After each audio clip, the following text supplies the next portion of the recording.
자, 우리 본문 보겠습니다. 로마서 9장입니다. 1절에서 5절.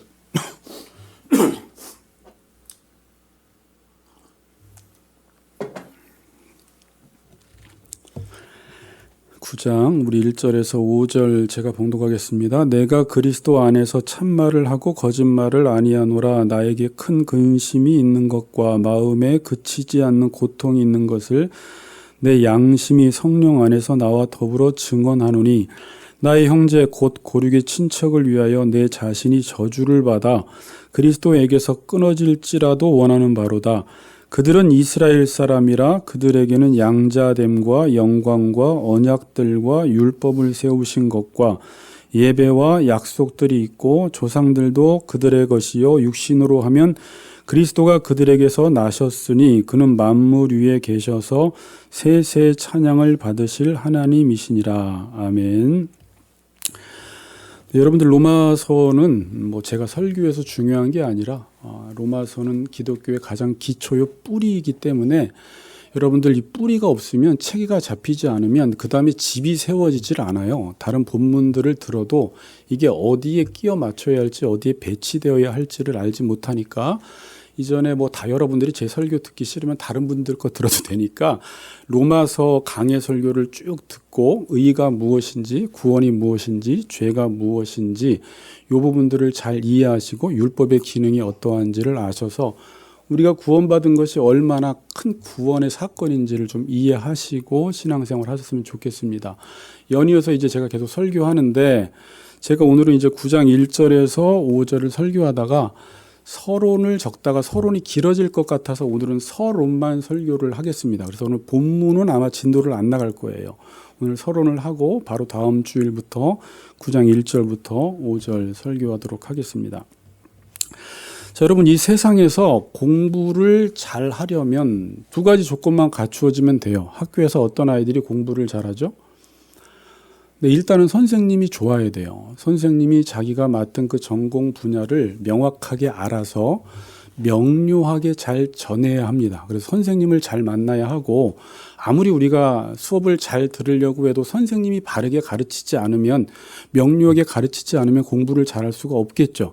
그러니까 어쨌든 선생님도 잘 가르쳐야 되고, 배우는 학생도 졸지 않고 정신 차리고 이성을 막 돌려서 그 말씀을 선생님이 하는 말을 잘 들으면 공부는 잘 할 수가 있습니다. 저는 초등학교 때 너무 논이라고, 죄송한 이야기인데 죄송할 것까지 없죠. 저 혼자 잘못한 거니까 성적표에 가가, 우양, 가양 이렇게 나왔었어요. 너무 노는 게 재밌어서. 근데 중학교 1학년 올라가서 이제 배치고사를 보는데 제가 열심히 공부를 했습니다. 영어책을 막 통째로 외워버렸어요. 그랬더니 처음에 97점이 나오더라고요, 평균이. 그러니까 공부라는 것은 마음만 먹으면 얼마든지 따라갈 수가 있어요. 안 해서 그렇지 여러분들이 정신 차리고 공부하면은 따라갈 수 있는 게 공부입니다. 왜 또 아니라고 그러시네? 네, 따라갈 수 있습니다. 열심히 하시면. 집사님 안 됐나 보구나, 경험적으로. 자, 그런데 교회에서는 참 제가 신앙생활 하다가 청년 때부터 희한한 걸 많이 발견하게 됐어요. 목사님도 참 성경을 잘 가르치죠. 박사학위까지 받으셨어. 그리고 참 가르치는 기법도 좋으셔. 그리고 많은 성도들이 졸지도 않고, 물론 졸고 이런 사람들은 못 듣겠지만 열심히 듣는데 성경을 잘 깨닫지 못하는 사람들이 있구나라는 것을 제가 발견을 했어요. 저는 그때 예배 드릴 때 맨 두 번째 자리에 앉았어요. 앞자리는 너무 부담스러웠고 두 번째 자리에 앉아서 늘 목사님 말씀을 듣는데 거의 매번 울었던 것 같아요. 하나님이 너무 큰 은혜를 주니까 매번 우는데 내 옆에서 드렸던 동료들은 끝나고 오늘 설교 너무 지루했어, 힘들었어, 이런 이야기를 듣고, 왜 똑같은 설교를 듣고 한 사람은 엄청난 은혜를 받고 한 사람은 졸지 않고 듣기는 들었는데 그 말씀에 대해서 저렇게 비판적일까라는 생각을 했어요. 이건 도대체 어떤 사건일까? 이건 인간의 노력으로 되는 부분이 아니구나라는 것을 그때 알았거든요. 그리고 성경을 보니까 마태복음 13장에 보니까 천국 비유를 예수님께서 말씀하시면서 이거를 듣고 깨닫는 자가 있고 듣고 깨닫지 못하는 자가 있다고 말씀을 하시더라고요. 그러니까 지금 한국말이니까 여러분들도 제가 무슨 말 하는지는 이따 끝나고 나눔 시간 하면 목사님 이런 이야기 했습니다. 요점 정리하실 수 있을 거예요. 그러니까 이해는 하는데 성경은 깨닫는다라는 단어를 쓰거든요. 깨닫지 못한다. 그러니까 지금 다 이 설교를 들었는데도 오늘 제 설교를 30분 들어도 무슨 말인지는 알겠는데 깨닫는 사람이 있고 깨닫지 못하는 사람이 있다라는 것입니다. 이제 앞으로 이건 계속 제가 풀어나갈 텐데 이 깨닫는다라는 걸 그냥 쉽게 설명을 한다면 결혼한 사람들, 자녀를 키워본 사람들은 부모와 이 자녀 이야기를 하면 그 이야기를 듣고 이게 뭔지를 알아요. 깨달아요.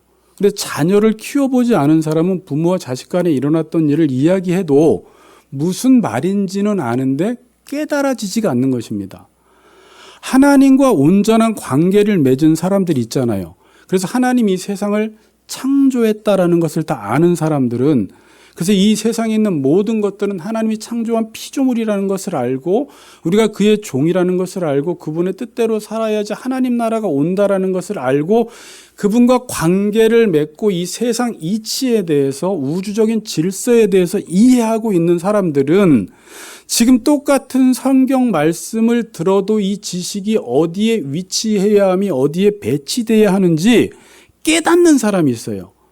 그런데 지금 하나님과의 관계가 온전치 못하면 이 설교 말씀을 들어도 이 무슨 말인지는 아는데 이 지식이 지금 어디에 들어가야 할지 어디에 배치돼야 할지를 몰라서 이걸 지혜라고 하잖아요.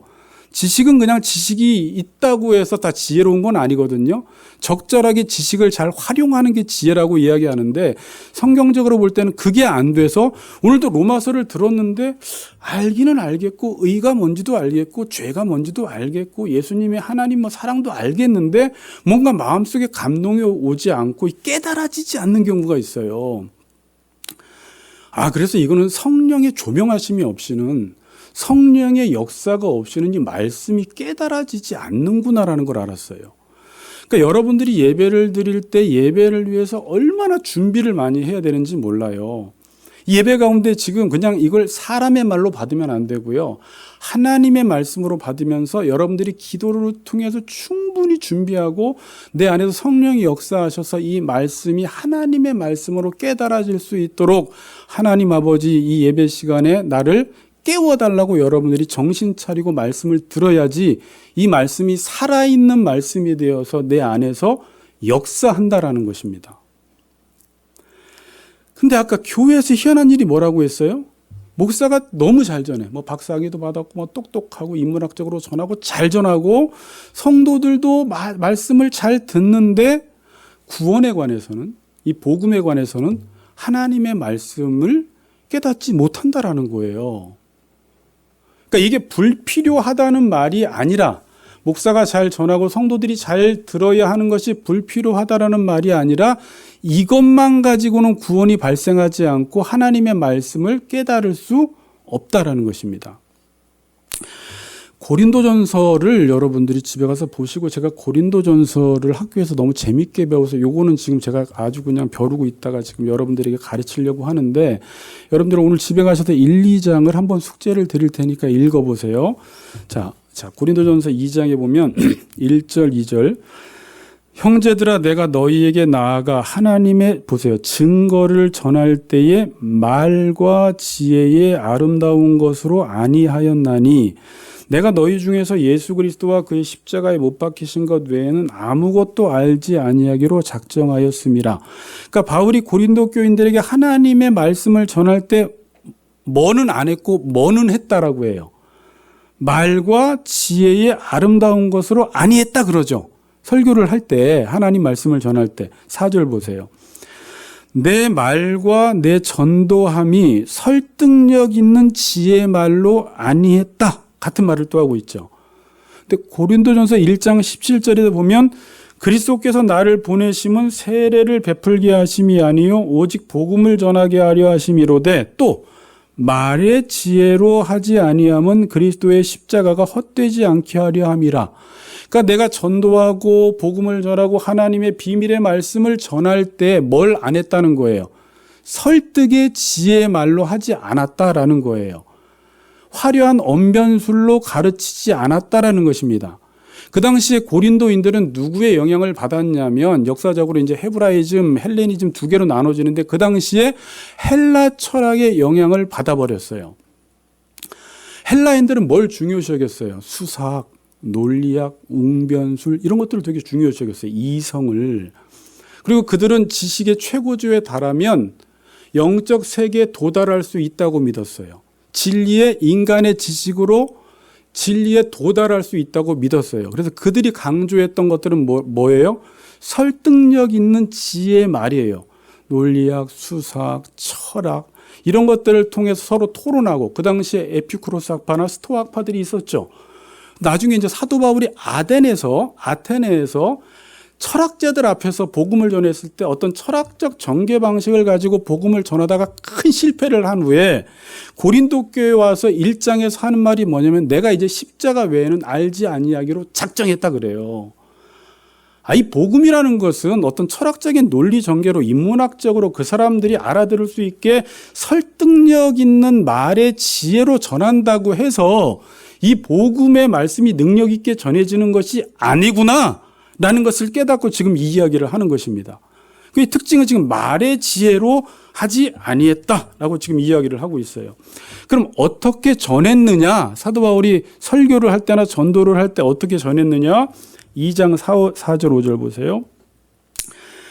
내 말과 내 전도함이, 여기도 제가 이제 전도라고 하면 우리는 자꾸 나가서 전도지 돌리는 거 생각하잖아요. 여기서 전도는 도를 전하는 거예요. 하나님 말씀을 전하는 걸 전도라고 지금 이야기하는 것입니다.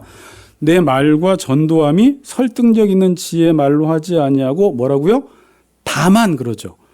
다만 성령의 나타나심과 능력으로 하여 너희의 믿음이, 왜 어떤 사람은 믿음이 생기고 어떤 사람은 믿음이 안 생기잖아요. 믿음이 어디서부터 났는지 이야기하고 있어요. 너희 믿음이 사람의 지혜에 있지 아니하고 다만 하나님의 능력에 있게 하려 하였다. 이렇게 말하고 있어요. 자, 이게 무슨 말일까요, 지금? 다만 성령의 나타나심과 능력으로 전했다. 여러분들이 고린도전서 1, 2장을 쭉 읽다 보면 어떻게 전했냐면 그냥 십자가에 못 박히신 예수를 전했어요. 다시 말하면 하나님이 인간을 향해서 어떤 일을 행하셨는지를 그대로 전했다라는 거예요. 그게 예수 그리스도의 죽으심과 부활의 사건이에요. 그래서 내가 십자가 외에는 아무것도 알지 아니하기로 작정했다라고 말하고 있습니다. 그냥 하나님이 인간에게 행하신 게 복음이잖아요. 우리 지금 복음 중심의 삶을 배우는데 그 복음을 그대로 전했다라는 거예요. 그러니까 복음은 설득이 아닙니다. 설명이 아닙니다. 이해시키는 게 아닙니다. 하나님이 일방적으로 인간을 위해서 어떤 일을 행하신 것을 선언하는 것이고 선포했다라는 거예요. 세상적인 방식으로 하지 않았다라는 거예요. 지금 그 이야기를 하고 있습니다. 그러면 이 십자가의 복음 잘 들어보세요. 하나님이 하신 일이 지금 이성적인 사람들한테는 이게 미련해 보이잖아요. 그런데 유대인에게는 꺼리끼는 것이요. 헬라인에게는 미련한 것이로되 부르심을 입은 사람들에게는 이게 능력이라고 이야기를 하잖아요. 지금 이게 하나님이 우리를 위해서 행하신 이 복음을 전하면 믿지 않는 사람들이 들었을 땐 이게 완전히 소설 같아요. 뜬구름 잡는 이야기 같아요. 미친 소리 같아요. 그렇죠. 믿어지지도 않아요. 그래서 사도 바울은 이것을 가지고 사람들이 알아들을 수 있도록 사람의 지혜의 말로 해도 그들은 결국은 믿지 않더라라는 거예요. 그럼 이 복음을 전할 땐 어떻게 해야 하냐면 그냥 하나님이 우리에게 행하신 예수 그리스도의 죽으심과 다시 살아나신 부활의 사건이 미련해 보이고 유대인들이 보기에는 꺼리껴 보이지만 이 말씀을 전할 때 능력이 나타나서 그 사람들이 거듭나고 새롭게 되고 변화되고 회복되는 일이 일어난다는 것을 알았던 거예요. 희한한 거예요. 자, 그래서 고린도전서 2장 6절 이하를 여러분들이 쭉 읽어보시면 이 말씀을 비밀이라고 이야기를 합니다. 비밀, 이건 사람이 스스로는 알아낼 수가 없는 거예요. 하나님이 알려주셔야지만 알 수 있는 거예요. 그러니까 계시에 보여주셔야 돼요. 계시가 비밀을 열어서 보여준 거잖아. 이게 계시의 말씀이잖아요. 인간이 아무리 연구해도 이 계시의 말씀을 알 수 없는 거잖아요. 그래서 하나님이 계시의 말씀을 비밀을 알려주셨다. 이건 감추어진 것이었다. 그래서 세상의 지혜자들이나 통치자들이 한 사람도 이것을 알지 못했다라고 이야기를 하면서 이걸 누구에게 보여주셨냐면 하나님이 자기를 사랑하는 자들을 위하여 이것을 보여주셨다 그래요. 그러니까 여러분들이 이것을 알게 된 이유는 하나님이 여러분들을 사랑하셔서 이것을 보여주시니까 여러분들이 이것이 깨달아진 거예요. 또 하나는 성령께서 우리에게 은혜로 주신 것을 알게 하셨다 그래요. 여러분 지금 우리가 사람들은 다 은혜로 산다는 걸 알죠. 은혜 아니면 살아갈 수가 없다라는 것 알잖아요. 근데 언제 이게 막 깨달아져요?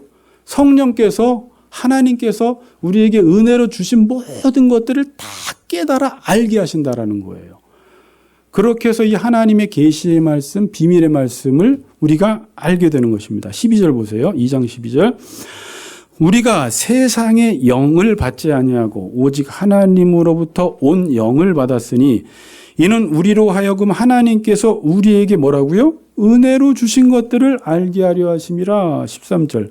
우리가 이것을 말하거니와 사람의 지혜가 가르친 말로 아니하고 오직 성령께서 가르치신 것으로 하니 영적인 일은 영적인 것으로 분별하느니라. 14절 보세요. 육에 속한 사람은, 자, 이제 고린도전서를 이해하려면 오늘 고린도전서 하는 건 아닌데 육신에 속한 사람과 육에 속한 사람이 나옵니다. 그래서 3장에 보면은 육에 속한 사람은 그냥 자연인이에요. 거듭나지 못한 사람들. 예수 안 믿고 중생되지 못한 사람들을 육에 속한 사람이라고 이야기하고 육신에 속한 사람은 고린도 교인들. 예수를 믿었지만 10년, 20년 동안 여전히 깨닫지 못해서 어린아이로 있는 상태. 장성하지 못해서 말씀을 그냥 쉬운 것만 받아먹을 수밖에 없는 사람들. 이런 사람들을 그냥 어린아이. 육신에 속한 사람이라고 이야기하는데 여기서는 지금 육에 속한 사람 자연인들을 말하죠. 이 자연인들은 뭐라고요? 하나님의 성령의 일들을 받지 아니하나니 그러죠. 육신에 속한 사람들은 이 복음의 계시 우리는 너무 기뻐서 이 복음을 전하는데 그들은 받지 않는다라는 말이에요. 받을 수도 없어요. 노력해도 안 받아줘요. 그래서 내가 아무리 설득하고 복음을 전하는데 희한하게 믿지 않아요. 이는 그것들이 그들에게는 뭐해 보이며 어리석어 보이며 또 그는 그것들을 알 수도 없나니 그러한 일은 영적으로 분별되기 때문이라. 그들이 볼 때는 이것처럼 어리석어 보이는 게 없어요. 자, 그러니까 하나님의 말씀, 이 복음, 구원이라는 것은 잘 들으세요. 아래에서 발생된 일이 아니라 위에서 발생되었기 때문에 아래에 있는 땅에 있는 사람들은 자신이 아무리 머리를 굴리고 이성을 굴리고 노력을 해도 위에서 발생된 사건은 아래에 있는 사람은 절대 알 수가 없습니다. 이게 하나님이 일으키신 일이기 때문입니다. 하나님이 인간을 위해서 발생시킨 일이 성경이고 복음이잖아요. 그렇죠. 자, 여기서 위에서 아래에서라는 말은 이제 요한복음으로 가야 돼요. 여러분들이 요한복음을 보다 보면 계속 위아래 이야기를 해요. 물론 그 당시에는 플라톤 철학을 배경으로 이야기해서 영과 육을 나눈 건데 그걸 차용해서 쓴 것뿐이지 플라톤 철학과는 달라요. 그러니까 예수님이 계속 너희들은 아래에서 났다. 나는 위에서 났다 그래요. 그럼 니고데모에게도 너는 위에서 나지 않냐면 하나님 나라에 못 들어간다 그래요. 그리고 예수님께서 나는 하늘에서 내려온 생명의 떡이다. 내 떡을 먹으면 너희들은 산다 그래요. 그래서 예수님은 위아래를 나눠요. 뭐 하니까 위아래 그거 말하는 게 공간적인 걸 말하는 게 아닙니다. 여기서 위아래는 공간이 아니에요. 그러니까 위는 뭐예요? 하나님께로부터 온 거. 그게 예수를 통해서 하나님이 우리에게 생명을 주신 거예요. 그래서 하늘에서 내려온 떡이라고 이야기하는 건데 그걸 먹으면 산다는 거죠. 그럼 아래는 뭐예요? 인간의 죄된 본성에서 온 것은 아무리 IQ가 200, 300이 돼도 스스로는 하나님께서 우리에게 행하신 일을 발견할 수도 없고 찾아낼 수도 없어요. 지난주에도 우리 지휘형제 와서 이런저런 이야기하다 그 친구가 인문학과 철학 공부를 많이 했더만 보니까. 근데 철학자들의 특징은 뭐냐면요. 질문은 마구잡이로 던져요. 원래 우리가 하나님이 형상대로 지었기 때문에 그것을 추구하는 마음이 있기 때문에 나는 누구인가, 나는 왜 살아야 되는가, 인간의 끝은 있는가, 사후 세계는 있는가, 별 질문은 다 해요. 왜 하나님이 그렇게 지었기 때문에 그거에 대한 궁금증이 있을 수밖에 없어요, 인간은. 근데 그런 질문을 던지긴 던지는데 답은 하나도 없어요. 철학자들은요, 수천 년 동안 질문만 던지고 답을 못 찾아요. 그다음 마지막에 찾는 건 뭐냐면 누군가 신적인 존재는 있을 것이다. 어떤 지고한 선은 있을 것이다. 이 절대자가 없이는 이 세상이 존재할 수 없다라는 이야기까지는 하는데 그게 창조주 하나님, 구원자 하나님이신 사실은 몰라요. 그래서 위에라는 말은 하나님께로부터 온 것, 아래는 인간의 죄된 본성으로부터 온 것을 이야기하는데 이 위로부터 온 생명은 아래에 있는 인간이 스스로 취할 수가 없고 예수님으로부터 그 생명을 취할 수가 있다라고 말하는 게 요한복음만 하나님 나라를 영생으로 설명을 하고 있어요. 그런 사람들은 영생을 얻는다, 조회를 얻는다라고 이야기를 합니다. 자, 그래서 이 구원은 위에 계신 하나님이 아래에 있는 인간에게 일으키신 일이기 때문에 이 구원을 이해하기 위해서는 이 구원을 이해하기 위해서는 밑에서 아무리 머리 굴려도 알 수가 없고 하나님이 누구신지 알아야 되고 하나님이 인간을 위해서 행하신 일을 일방적으로 선포할 때만 구원이 발생돼 버려요. 교회가 크건 작건 목사들이 공부를 많이 했건 안 했건 여러분 이걸 자꾸 인간적인 지식으로 자꾸 변환시키고 치환시켜버리고 이걸 사람들이 알아듣게 쉽게는 변증하면서 전하지만 하나님이 행하신 일을 그대로 전하지 아니하면 예배를 수십 년 들었는데도 거듭나지 못하고 깨닫지 못하고 구원받지 못하는 일이 일어나요. 복음의 능력은 그렇게 나타나는 게 아니에요. 미련해 보여도 십자가를 전해야 돼요. 근데 제가 여러분들에게 또 이렇게 전하면 사도 바울은 십자가 외에는 아무것도 알지 않냐기로 작정했다고 하니까 그 똑똑한 사도 바울이 그럼 설교 시간마다 십자가 예수님이 죽으셨다 부활하셨습니다. 다음 시간에 예수님이 죽으셨다 부활하셨습니다. 이것만 전하라는 말이 아니에요. 이 십자가의 뜻이 뭐예요?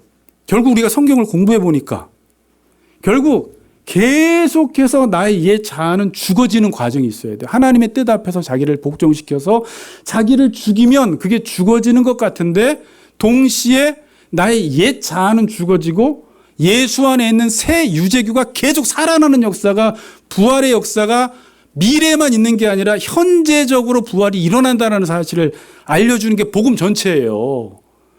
그러니까 2000년 전에 과거에서 예수님이 죽었다 살아나신 사건은 단순한 단회적인 사건이 아니라 이미 구원은 받았지만 계속 우리는 구원을 받아가야 하며 완전한 구원을 받을 그 영화의 날이 올 거거든요. 그럼 지금 여러분들은 어떻게 신앙생활 해야 돼요?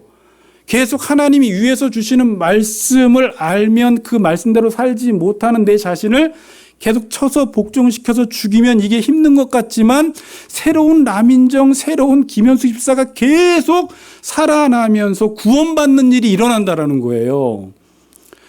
사도 바울은 이걸 전했다라는 거예요. 예수 그리스도의 십자가 외에는 알지 아니하기로 작정했다. 이게 헬라인들에게 미련해 보이고 고린도인들에게 미련해 보인다고 해서 그들의 입맛에 맞추기 위해서 복음을 변질시켜서 전한 게 아니라 자기는 꺼리낌 없이 가감 없이 이 말씀을 전했다. 그래야 할 때 희한하게 그 안에서 누가 역사해서 성령이 역사해서 이 복음의 능력이 나타나서 그 복음의 능력으로 사람들이 살아나더라는 거예요.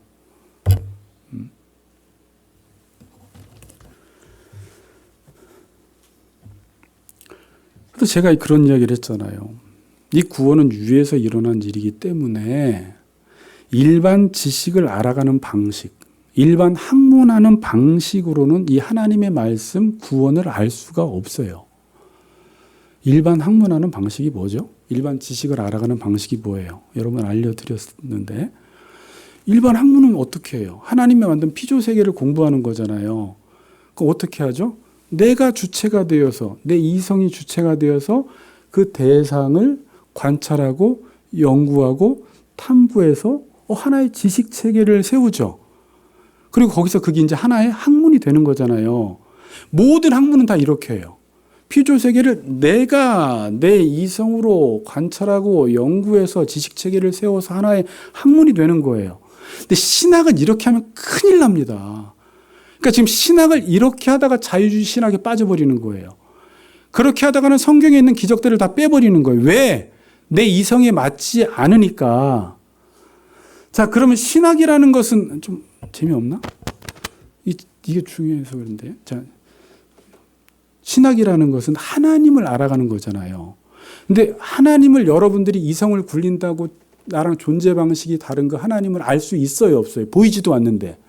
아무리 철학자들이 고민을 그렇게 하고 질문을 오래 던져도 그 하나님께 도달하지를 못해요. 그럼 하나님을 아는 방법, 구원에 이르는 방법은 뭐예요?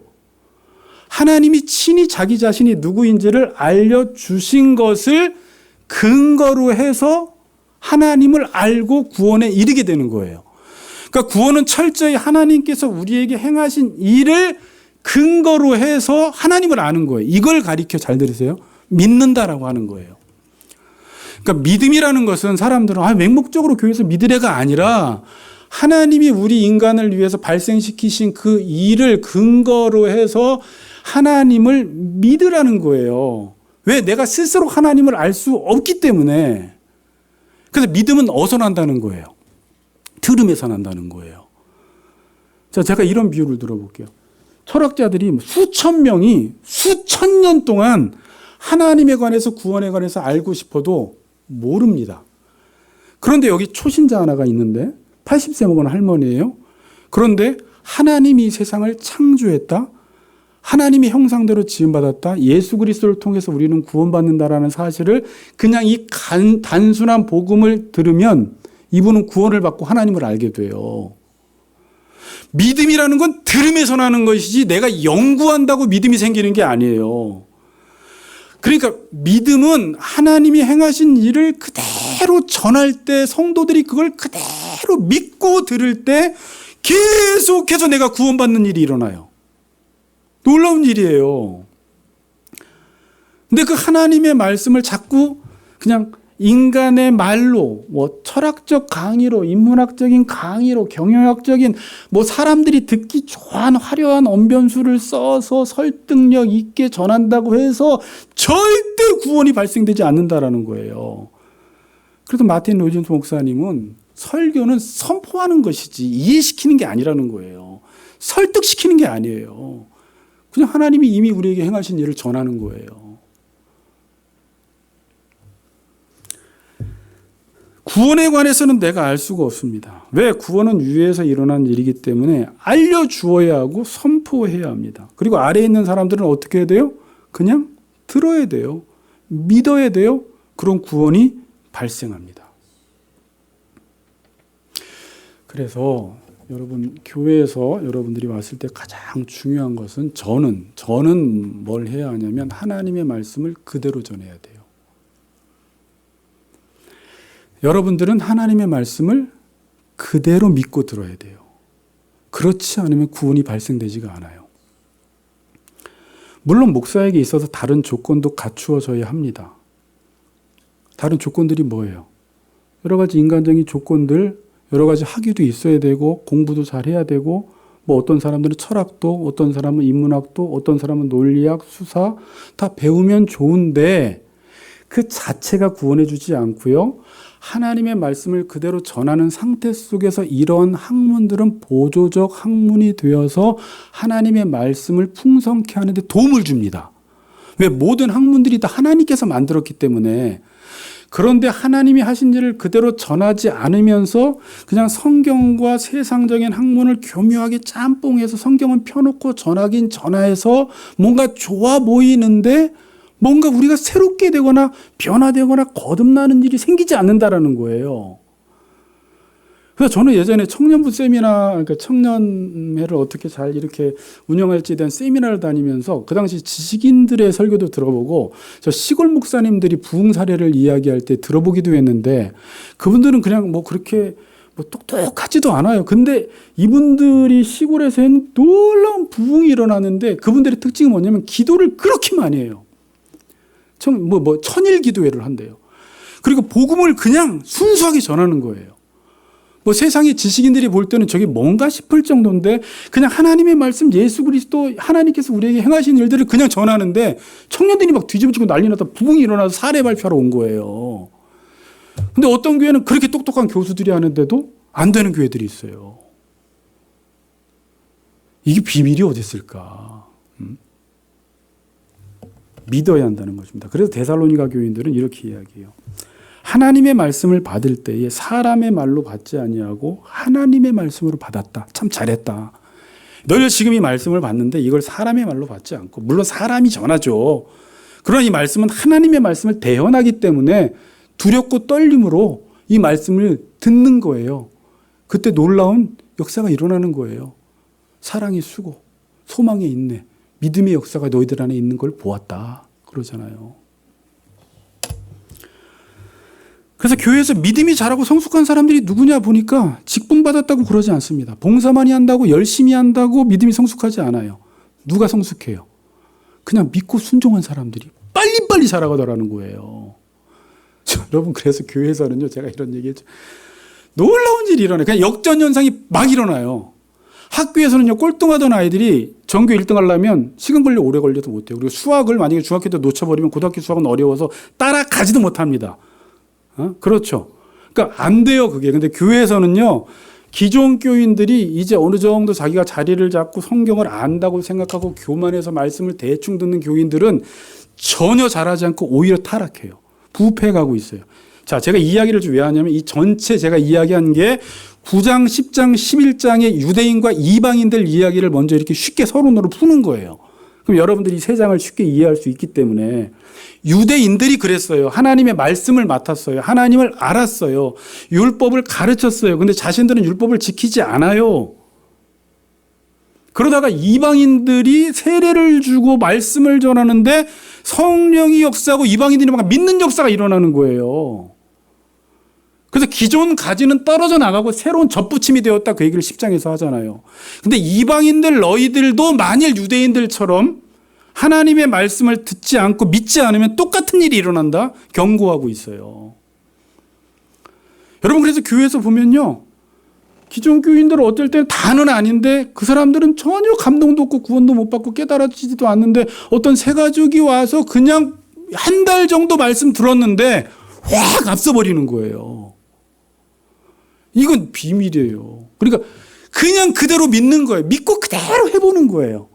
믿고 순종한 사람만 하나님이 우리에게 주신 말씀이 실제로 이루어진다는 것을 자신이 경험해 버리거든요. 순종을 통해서. 순종하지 않은 사람들은 하나님을 경험적으로 알지 못한다는 게 특징이에요. 지식적으로만 알아요. 순종한 사람들만 진짜 하나님의 말씀이 사실이요 진짜구나라는 걸 알아요. 그래서 막 새 가족들이 갑자기 1등을 하기 시작하고 추석 장로님들이 막 꼴등을 하기 시작하는 거예요. 교회에서 그런 일들이 막 일어나요. 교만이 제일 무서워요. 내가 집사인데 권사인데 몇 년 했는데 나 저 말씀 다 알아라. 로마서 3번 들었어. 나 누구누구 목사님 거 다 들었어. 들은 게 문제가 아니에요. 순종을 안 하면 꽝이에요.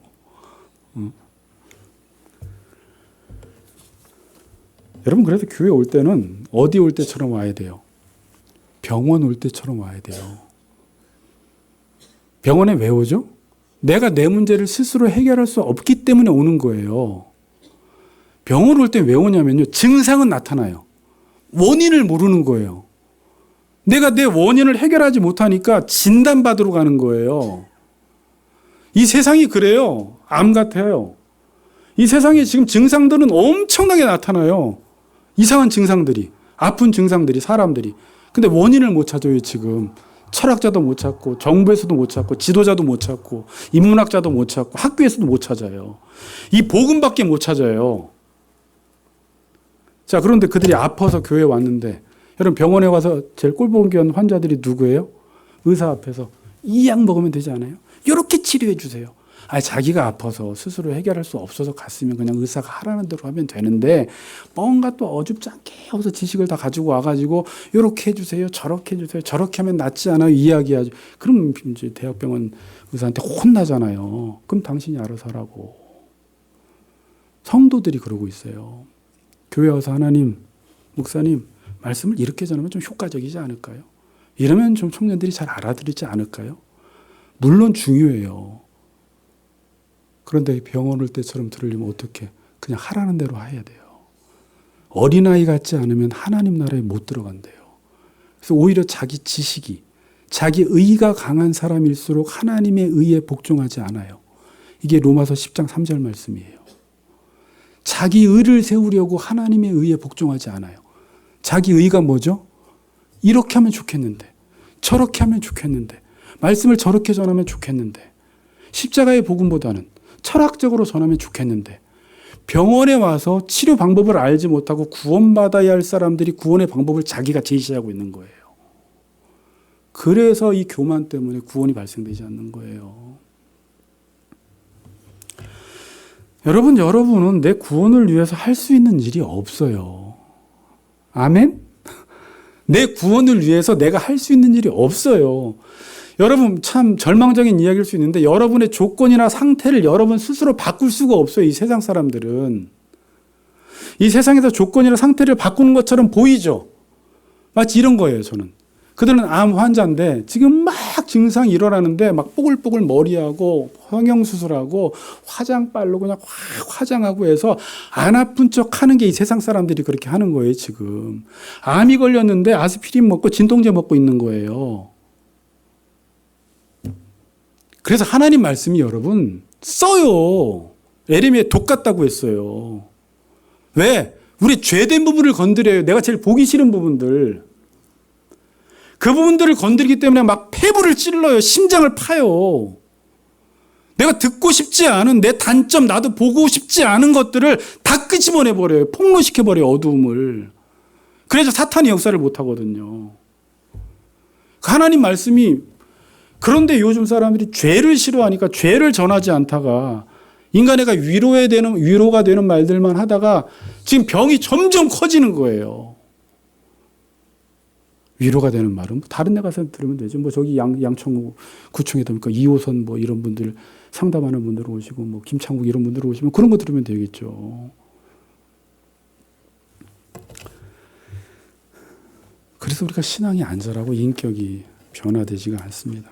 죄송한 이야기지만 저를 비롯해서 목사들이 하나님 말씀은 전하지만 하나님 말씀을 전하지 않아요. 성도들이 하나님 말씀을 듣지만 하나님 말씀을 듣지 않아요. 말씀 자체를 인간의 이성과 자신의 생각으로 다 판단해버리고 말씀을 전해버려요. 이게 자유주의 신학이에요. 성도들도 들을 것만 들어요. 걸러서 들어요. 자기 이성과 자기 생각이 맞는 것만, 합리적인 것만 듣는다라는 거예요. 남아장군처럼 내 생각에는, 내 생각 때문에 구원 못 받을 뻔했어요. 남아장군이. 왜 큰 강도에 있는데 왜 저 좁은 강에 가서 7번 옷 벗고 그것도 들어갔다 나왔다라고 하는 거야. 왜 여리고성을 7바퀴 돌라고 하는 거야. 안 맞거든요. 내 생각에. 비합리적이거든요. 비상식적이거든요. 그래서 자기 상식을 돌리다가 구원 못 받아요. 이게 유대인들의 실패예요. 9장, 10장, 11장은 유대인들이 뭘 잘못했고 뭘 실패했느냐를 다뤄요. 왜 이방인들이 그 자리를 대체했느냐. 마지막으로 여러분, 기독교는 능동적이어야 돼요. 수동적이어야 돼요. 우리가 하나님의 일을 할 때 되게 중요한 부분입니다. 능동적이어야 돼요. 수동적이어야 돼요. 집사님. 수동적. 그렇죠. 능동적으로, 세상에서 능동적으로 하라고 하는데 여기서까지 그게 답일 리는 없고 분명히 답은 수동적일 거야.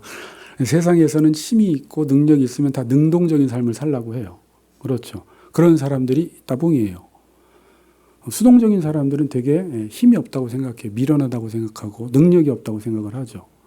근데 성경에서는 수동적으로 살래요. 이게 뭐냐면, 그러니까 처음은 수동적이에요. 하나님이 하라는 대로, 그러니까 하라는 대로가 수동적이에요. 하라는 대로를 알면 해야 돼요. 그때 능동적이에요. 이걸 어떻게 붙이면 될까요? 수동적 능동형 인간.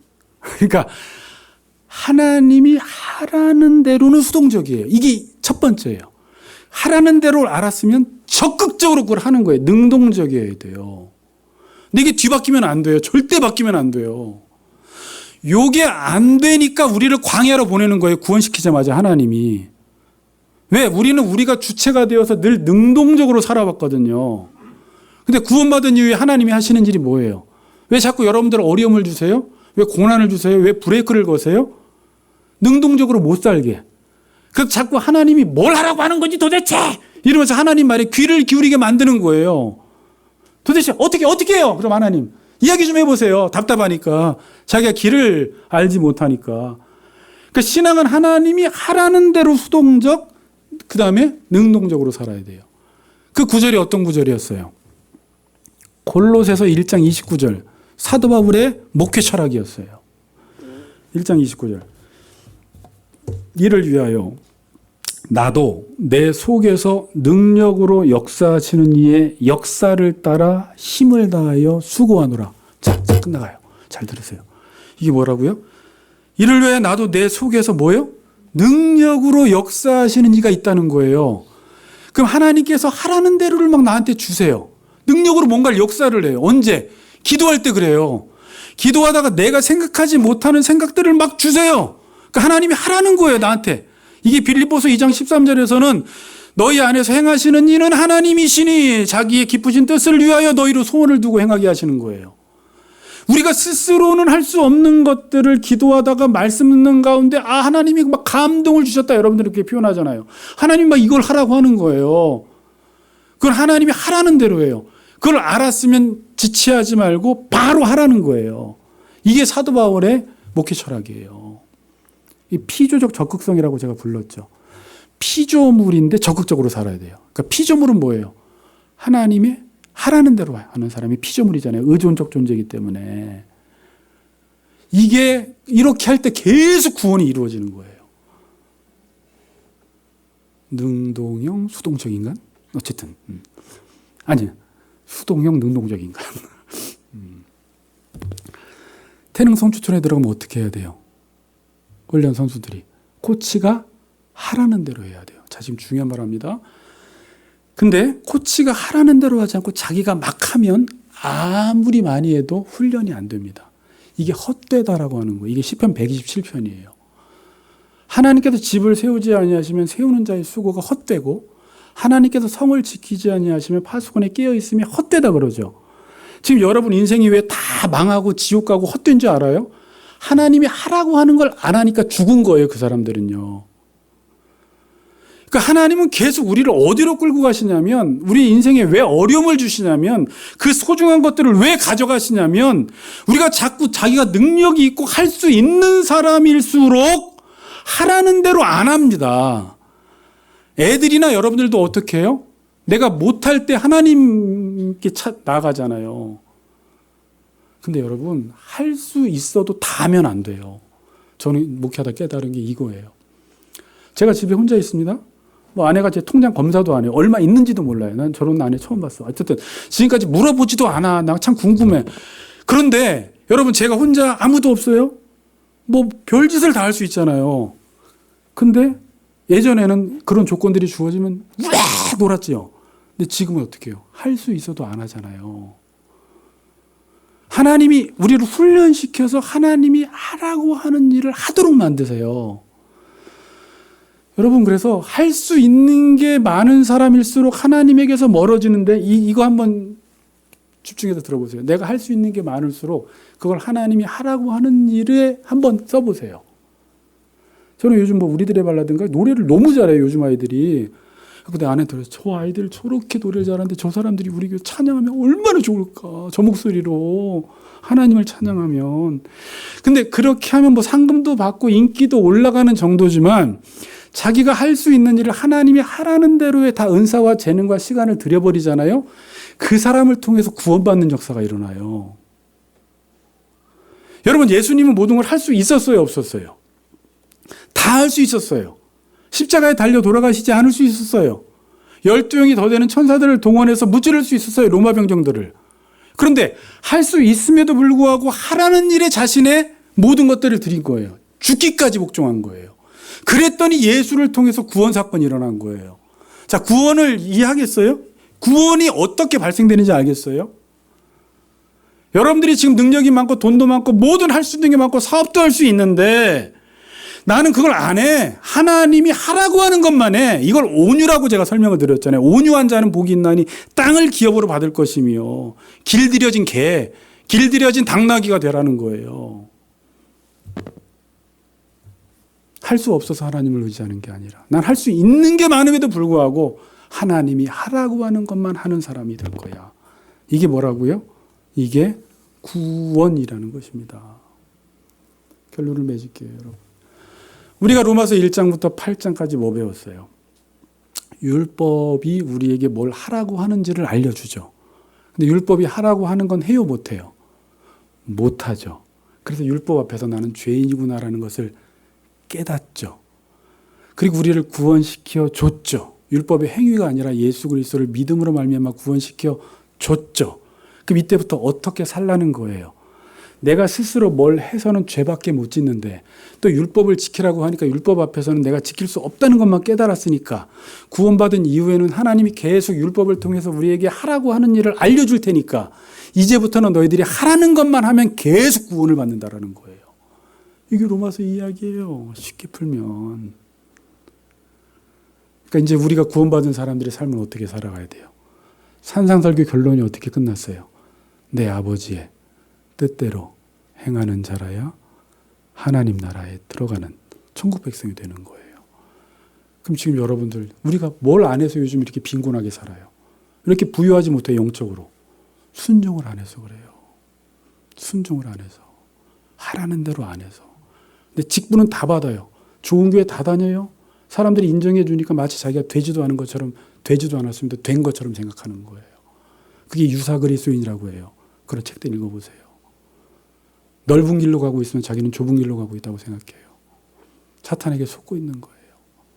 구원이 뭔지 오늘 제가 서론적으로 분명히 이해하시고 여러분들이 집에 가서 9장, 10장, 11장을 이제 요 개념을 가지고 읽어보시면 아, 유대인이 그래서 지금 구원에서 탈락되고 이방인들이 그래서 구원의 대열에 들어왔구나 라는 것을 깨달으시면서 이번 한 주간도 하라는 대로 하셔서 구원받는 역사가 일어나기를 주님의 이름으로 축복합니다.